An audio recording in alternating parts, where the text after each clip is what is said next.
Alright, this video is going to be brief here, but I might do a tier list video in the future on this current patch since it's a pretty controversial one. There's a lot of meta shifts happening right now and it won't change until like late April, so I think I might cover it. But before I do want to make another video considering on my previous tier list one and what people were talking about. So I want to cover it real quick. What makes weapons good, what makes weapons bad. So when we take a look at weapons, a lot of people will criticize things like, alright, let's go over one of the weapons that's bottom tier. So, undercover umbrella. Here's about low mid-tier weapon. So, some people defend undercover umbrella. I really like this weapon, I'm not gonna lie, but it's bad. So why is it bad? Its shield is super weak. It can die to pretty much anything very quickly. One blaster shot, a bomb, 2 burst bombs, like 7 NZAP shots, etc. It's really weak shield. But the problem with that is it also has really low damage. It has no shield combo. I can shoot it twice and bump with the shield and it will not kill someone. I can shoot, shield, and that's a kill, but at that point, why not just land 3 shots? You're not going to get that normally. But people argue undercover because of its trains. Okay, so what does it have? It has some of the best paint in the game, 160 points for special, and it has the fastest strafing speed in the game. Now, these are all great tools, and this does give the weapon strengths. In fact, it's why it's not low tier, is purely because of these strengths. But the problem is it can't take advantage of these strengths. Like, it can paint really well, but it's not getting anything off it. It gets a splashdown, but it can't take advantage of splashdown because it needs splashdown in order to be able to kill any opponent who knows what they're doing against this weapon. This weapon is one of the worst matchup spreads in the game. I haven't covered umbrella yet, but let me just say it has matchups that are 70-30 in its favor and 70-30 against it. It's like that matchup chart, but even worse. Undercover has arguably the worst matchups in the entire game against some weapons. Like, arguably 80-20, 85-15, ones that are nearly impossible to win because the weapon has such little damage and such a weak shield. Splashdown is almost completely necessary. Incline tick damage is almost completely necessary to give this thing any killing power because it's so slow at killing and its shield is so quick to die. It doesn't matter that it can paint that much. I mean, yeah, its alternate kit's better with Splat Bomb and Baller. It could be aggressive once it has its special using the Baller and stuff. And Splat Bomb tick damage gives you 2 hit, but the weapon is still too weak right now. So even though it has good strengths, it's overshadowed by its weaknesses. And that's overall what makes a weapon good or bad or not. Undercover is a weapon that's bad right now because its weaknesses by far overshadow its strengths. Now if I go another weapon, like Blaster, let's cover top tier weapon. So this is in X tier, like one of the best weapons in the game right now. So why? It has amazing kill time. Obviously a direct is really fast, but also 2 indirects is pretty quick. It's really mobile. You have basically no end-lex. Like you can move immediately after your shot, which is one weakness a lot of blasters have, actually. Like if I were to go and play a range blaster, if I were to shoot and take, you know, there's a bit of delay before I can move after where I can be punished. That's not too big, but it's there. It's there at the start, too. This one has it a bit at the start, but the end is, like, immediate. Once a shot blows up, you can immediately move. And if you jump, a second that you land, even from, like, a short hop. This is a full hop. This is a short hop. Even from a short hop, I can just immediately start swimming away. It's really, really fast.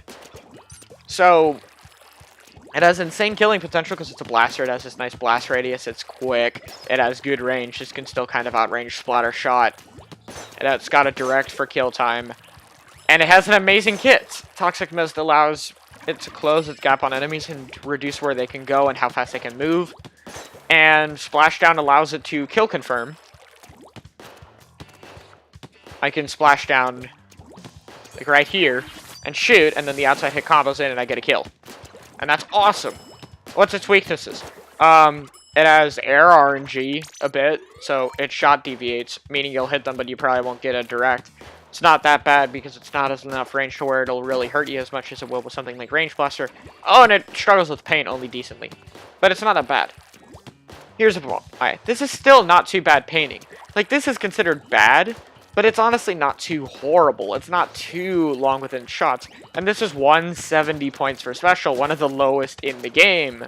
So you can still get your special, which remember kill confirms into your shot really quickly. Even though you have low paint, you can use it to push in, and that gives you kills. And then you can just use that and abuse it. You could run QR with this thing, so even if you die, you won't get punished as hard. Like, its weaknesses are nothing compared to the things it can do. Like, yeah, it struggles a bit with pain, and it has some RNG. That's about it. That's nothing compared to its insane kill time, speed, kit. Like, overall, it's such a good weapon because of its strengths overshadowing its weaknesses. It's the opposite of the undercover umbrella here, where its strengths are so good that it overcomes its weaknesses completely. And this is how weapons need to be buffed. Like, there are some weapons that just really need an alternate kit, aside from a few buffs, like Hydra just really needs an alternate kit. But there are some weapons like undercover umbrella here that really need a buff, because they need their strengths to be potent. Like, here's an example of a weapon that needs its strengths to be more potent. It's E-Leader right here. So, E-Leader's advantage over Splatter Scope is that it has more range. That's it. Other than that, it has a longer charge time. I mean, I guess its shot travels faster now, but that's only because it has more range. It needs to travel faster, or else it wasn't even hitting people when you had the X on them. It still doesn't sometimes with Splatter Scope. But it has, like, such a longer charge up for such a little bit amount of extra range that it's not worth it for the most part. It's some rare situations where E-Leader can actually be more optimal. To the most part, where it's not worth it. So, what E-Leader needs is it needs its charge time to be slightly faster and its range to be slightly extended to where its strength of having, hey, I have more range, but I have a slightly longer charge time, is properly used. This is where it's like, okay, it's this map, I want to play Splatter Scope because I don't need the extra range on this map. Oh, hey, it's Moray. I would like a bit more range to be able to shoot to the enemy zone and actually hit all of it with my E-Leader. So I would like to play E-Leader in that one so I can have a bit extra range and hit people, because there's a lot of spots where people can go just outside of its range. Like, that's what this weapon is supposed to be. It's supposed to be an alternate to Splat Charger when you need more range for a bit slower of a charge. It's not supposed to be just overshadowed by Splat Charger. And that's what it is right now, because it's too similar but too worse. It doesn't have enough extra range and way too much of a slower charge time to utilize the fact that, hey, I have more range. No one cares. You have, like, 2 half lines of extra range. Like, it doesn't mean much. It doesn't have a lot of extra range. So that's how weapons are good or not, and how weapons could be buffed and stuff. So hopefully this explains a bit about it. If I do make another tier list video, or just if you see one, think about why weapons are good or bad. That's the basic explanation for it. And thank you guys. See you later.